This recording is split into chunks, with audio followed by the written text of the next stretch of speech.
বিরোহী কবি মাজেদুল হক, জন্ম ৩রা জুলাই ১৯৭৭ খ্রিস্টাব্দে। কবির পুরো নাম শেখ মুহাম্মদ মাজেদুল হক ওরফে মাজেদ। সাহিত্যাঙ্গনে সুপরিচিত ব্যক্তিত্ব মাজেদুল হক বিরোহী কবি উপাধিতে ভূষিত হয়েছেন। কাব্যজগতে মাজেদুল হক স্বাধীন সত্তার অধিকারী চান্দসিক কবি। কবি তাকে সংজ্ঞায়িত করতে গিয়ে লিখেছেন কবি, বিবেক, তাপস, জীবন, প্রেম, যশ। তিনি আরো লিখেছেন কবি, কথা বিশ্লেষক, শব্দের অন্বেষক। কিশোর বয়সে যখন কবির জীবনে প্রেম এসেছিল, তখন কবি প্রেম শিরোনামে একটি কবিতা লিখেছিলেন। প্রেম। কবির শুনেছি কোমল লোকের মুখে প্রেম করে সাধু, মনের প্রকৃত আকর্ষণ নয় কোনো জাদু। জেনেছি জ্ঞানীর কাছে খাঁটি প্রেম করিলে সুখের অমৃত স্বাদ প্রেমিকের ভাগ্যে মিলে। দেখেছি জগতের মাঝে সত্যিকার প্রেমিক যারা, মরিতে বাধ্য তবু প্রেম ভুলে না তারা। বুঝেছি প্রেম আসলেই স্রষ্টার অতুলনীয় দান, তাই একজনের প্রতি আরেকজনের আত্মার টান। কবির কোমল হৃদয় যখন প্রেমের স্পর্শে বেকুল, কিন্তু সমাজের নিয়ম নীতি তাদের প্রেমের পথে বাধা। তখন কবি বাঁশি শিরোনামে লিখেছেন একটি কবিতা, বাঁশি। মাঠের পাশের রাখাল ছেলে গাছের ছায়ায় বসে মধুর সুরে বাজায় বাঁশি, মন মাতানো যশে। পাশের গ্রামের একটি মেয়ে তাকেই ভালোবাসে, সুযোগ বুঝে সেই মেয়েটি তারই কাছে আসে। এসব দেখে পাড়ার লোকে নানান কথা বলে, এত কিছু শোনার পরেও গোপন পথে চলে। মনের সাথে মন মিলেছে, প্রেম হয়েছে আদা, চতুর্দিকে কাঠার বেড়া, সমাজ হলো বাধা। প্রেম যখন কবির জীবনে আশীর্বাদ হয়ে আসে, সেই সময়টাতে কবি ভবিষ্যৎ জীবন গড়ে তোলার স্বপ্নে কলেজে অধ্যয়নরত। কিন্তু সেই সুযোগে তার প্রিয়ার অভিভাবক তাকে তুলে দেয় অন্য মানুষের হাতে। প্রিয়া হারানোর সুখে কবি তার মনের আকুতি ব্যক্ত করতে গিয়ে লিখেছেন অপহরণ শিরোনামে আরেকটি কবিতা। মনের মিলন ছিল দুজনের মাঝে, মিলেমিশে চলিতাম খেলাধুলা আর কাজে।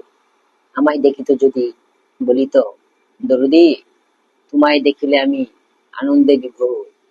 মনের মাঝে বাঁশি বাজে সুমধুর, হাসি মুখে কাছে এসে দুহাত বাড়িয়ে বুকের সাথে আমায় দলিত জড়িয়ে।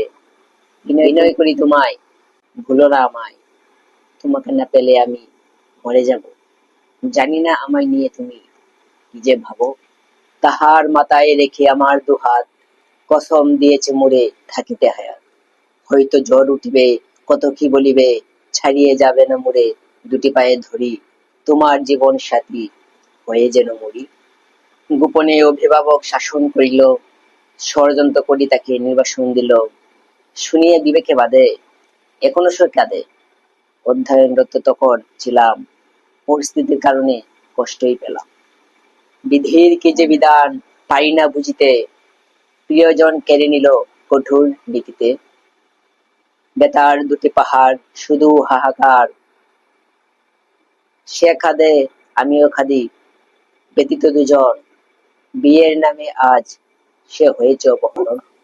নীতিবাদী পুরুষ প্রকৃত প্রেমিক, আদর্শের প্রতি অটল। অন্যকে দোষারোপ না করে নিজের মাঝে ত্রুটি খুঁজে নিজেকে সংশোধন করতে চেষ্টা করে। প্রিয়া হারানোর সুখে বিরোহী কবি মাজেদুল হক নিজের ব্যর্থতা স্বীকার করতে গিয়ে লিখেছেন ব্যর্থতা শিরোনামে আরেকটি কবিতা। সবিনয়ে তুমি সামনে দাঁড়িয়ে যুগল আখির দৃষ্টি বাড়িয়ে, প্রস্তাব দিলে ক্ষতি কি তোমার সাথী করে নিলে। নিরুপায় আমি উত্তর দিতে, আশায় ছিলাম সাথী করে নিতে। ভয় ছিল তবু শপথ রাখিতে না পারিলে কবু, দিবানিশি তুমি প্রহর গড়িতে। কি জবাব দেব নীরবে শুনিতে, ফেলে আখি জল, সময় সুযোগ বলিতে সকল। ভরসা ছিল না এতটুকু মনে, সুদিন আসিবে আলোকিত ক্ষণে। বেকার ছিলাম, প্রেমকে জ্যান্ত খবর দিলাম, চাকুরিটা পেয়ে আসিলাম ছুটে। কে যেন তোমায় নিয়ে গেল লুটে, বড়লোক স্বামী। এখন সমাজে লুঠেরাই দামি, ব্যর্থতা এটা বলিনি ভাষায়। কিছুদিন তুমি থাকিও আশায়, লুকোচুরি খেলা না পেয়ে আমায় তুমি চলে গেলা। প্রকৃত প্রেম কোনোদিন বিলুপ্ত হয় না, সম্পর্ক ছিন্ন হলেও প্রিয়জনের নাম লেখা থাকে উভয়ের মনের খাতায়। দীর্ঘদিন পরে যখন দেখা হয়, কিন্তু না বলা কথাগুলো বলার সুযোগ হয় না, তখন মাজেদুল হক সেই কথাগুলো প্রকাশ করেন কবিতার ভাষায়। পথিক, তুমি কে? এভাবে চাহিলে যে আমার দিকে, পরিচয় দাও, চেনা প্রয়োজন। দেখে মনে হয় শত বছরের পরিচিত প্রিয়জন। মুখ থলে চাও, কি বলিব তুমি, সুজা বলে দাও। অতীতে ছিল কি কোনো লেনা দেনা, চোখে চোখ রেখে ভুলু অভিমান করে কিছু লুকাবে না। মুখোশ খুলিয়া অবুঝের মতো নীরবে খাদিয়া বলিতে লাগিতেছিল যত মনে, তুমি ভুলে গেছো আমি তো পারি না, নিত্য ভাসে নয়নে। মুখ দেখে বুঝি বহুদিন পরে সে পেয়েছে খুঁজি, উভয়ের মনে শুধু হাহাকার। দু চোখের জল মুছবার মতো নেই আজ অধিকার। ইশারা করিছে চলে যেতে হবে, লোকটি আসিছে, বুঝেছি লোকটি তাহার এখন। ধর্মের নীতি সংসার প্রীতি সবটুকু প্রয়োজন। থাকিতে হায়াত, কবু দুজনের কি হবে সাক্ষাৎ। নিয়ে গেল তাকে নিধয়ার মতো, সে তাকায় ফিরে তাই, চেয়ে তাকি হৃদয়ে রয়েছে কত। প্রেমের সম্পর্ক ছিন্ন হওয়ার কারণে শুধু যে বিরোহী কবি মাজেদুল হক একাই বিরহের আগুনে পুরো দগ্ধ হয়েছেন এমনটি নয়। কবিকে হারিয়ে কবির সেই প্রিয়তমাও বিরহের আগুনে পুড়ে দগ্ধ হয়েছেন এবং কবির বিরহে হাহুতাশ করে কবিকে চিঠি লিখেছেন। সেই চিঠির কথা কবি প্রকাশ করেন কবিতার ভাষায়। আয়নায় মুখ দেখে যতবার নাকফুল চোখে পড়ে, নাকফুলে তার ঝলমলে মুখ চাঁদের আলোয় ভরে। এই সেই স্মৃতি অমর কীর্তি আদৌ, কেঁদে উঠে মন কেউ করে নাই জাদু। ওই নাকফুল তাহার দেওয়া উপহার প্রীতিময়, হৃদয় গগনে আলোকিত চাঁদ অমলিন হয়ে রয়। শিল্পীর আঁকা ক্যানভাসের সেই ছবি, সে তো প্রাণ প্রিয় আমার বিরহী কবি। কত কিছু কথা অন্তরে গাথা হয়তো জানে না কেউ, হৃদয় সাগরে পদ্মের মতো অবিকল ভাসে ঢেউ। কৈশোরে ছিল দুজনের মাঝে প্রীতি, ভাগ্যের খেলা হয়েছে বিরহ গীতি। ভালো থেকো প্রিয়, প্রার্থনা মোর জীবন হলো নাটক, ভালোবাসি বলে তোমায় আজ হয়ে গেলাম আমি পাঠক। মনের শান্তি মিলেছে তোমার কাছে, মনে হলো যেন আজ প্রাণ পাখি আনন্দে নাচে।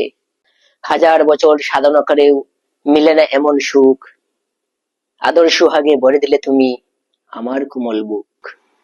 প্রিয়া হারানোর ব্যথায় ব্যতীত কবি শুধু প্রেমের কবিতা লিখে ক্ষান্ত হননি, সমাজের নানা অসঙ্গতি এবং কষ্টের কথা তিনি কবিতার মধ্য দিয়ে তুলে ধরতে চেষ্টা করেছেন। যেমন বৃদ্ধ বয়সে অনেক সন্তানই তার বাবা মাকে বৃদ্ধাশ্রমে পাঠায়, সেই বৃদ্ধ মা বাবার আকুল আবেদন এবং কষ্টের কথা তিনি তুলে ধরেছেন বৃদ্ধাশ্রম নামের একটি কবিতায়।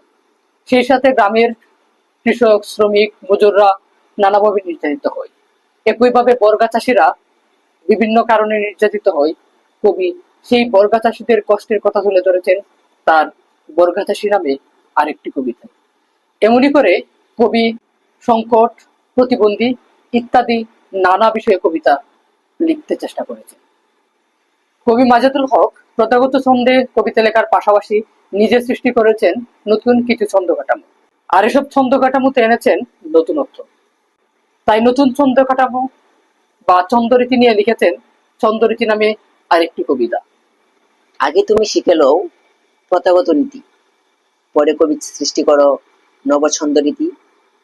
মাত্রাবৃত্ত, অক্ষরবৃত্ত, স্বরবৃত্তটি লিখিবে শুদ্ধ কবিতা, না করিবে ত্রুটি। মুক্তক, প্রতিমুক্তক, অমিত্যাকর কি, বৈদেশ গদ্য ছন্দ, মাত্রা বুঝে লিখি। অমিল, সমিল, সবই অন্ত মিলে খুঁজে, মাত্রা হিসেব করিয়া দিতে হবে বুঝে। ছন্দের নিয়মে আছে খুঁটিনাটি যত, ব্যাকরণ নিয়ম মেনে করিবে আয়ত্ত। না বুঝে করিলে কিছু, ফলাফল মন্দ। কবিতায় প্রয়োজন শিল্পগুণে ছন্দ।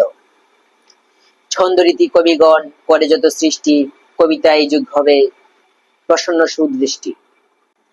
কবি মাজেদুল হক প্রত্যেক কবিতায় সহজ বুদ্ধ করে লিখেছেন। তারপরেও তার কবিতায় আছে বাব, ছন্দ, ছন্দালঙ্কার, অর্থালঙ্কার, চিত্রকল্প। এসব যে পাঠক বুঝে না, কবি তাকে বলেছেন গণ্যমূর্খ। আসলে কবিতা বুঝতে হলে কিছু কাব্যিক জ্ঞানের প্রয়োজন। যে পাঠকের সেই জ্ঞান নেই, তাকে গণ্যমূর্খ বলা দোষের নয়। কবির ভাষায় আমার কবিতা যারা মুঠেও বুঝে না, যদিও পাঠক তারা কাব্য প্রেমিক না। ভাবার তো বুঝিতে যেটা অতি প্রয়োজন, সুবুদ্ধি তাহার মাঝে হলো না অর্জন। নিজেকে ভাবিতে পারো বহু ভাষাবিদ, আমি বলি গণ্ড মূর্খ, রয়েছ খরিদ। বুঝিতে চেষ্টা করিলে নিশ্চয়ই পারিবে, সাধনায় পরিপূর্ণ অর্জন করিবে। চেষ্টা না করে যে জন করিবে কুতর্ক, মূর্খ মূর্খ সেজনা তোমায় করেছি সতর্ক। ব্যাকরণে জেনে বুঝে করিবে আয়ত্ত, সহজে কি মিলে খুব না করিলে যত্ন। সাধনায় মিলে বস্তু, তর্কে বহুদূর। জ্ঞানার্জন করো যদি খুঁজো অন্তপুর। কাব্যিক বিবেচনায় বিরোহী কবি মাজেদুল হক বাংলা সাহিত্যের একজন সার্থক কবি। কবির সাহিত্য চিন্তা ভাবনা খুবই সুনিপুণ এবং প্রথাগত ছন্দের প্রতি যত্নশীল। কিন্তু কবির কবিতায় বিরহের আধিপত্য লক্ষণীয়। কবি যেমন কবিতা লিখেছেন, তেমনি তিনি লিখেছেন ছড়া, গান, গল্প এবং উপন্যাস। এভাবেই সাহিত্যের প্রতিটি অঙ্গনে রয়েছে কবির সরব পদচারণা।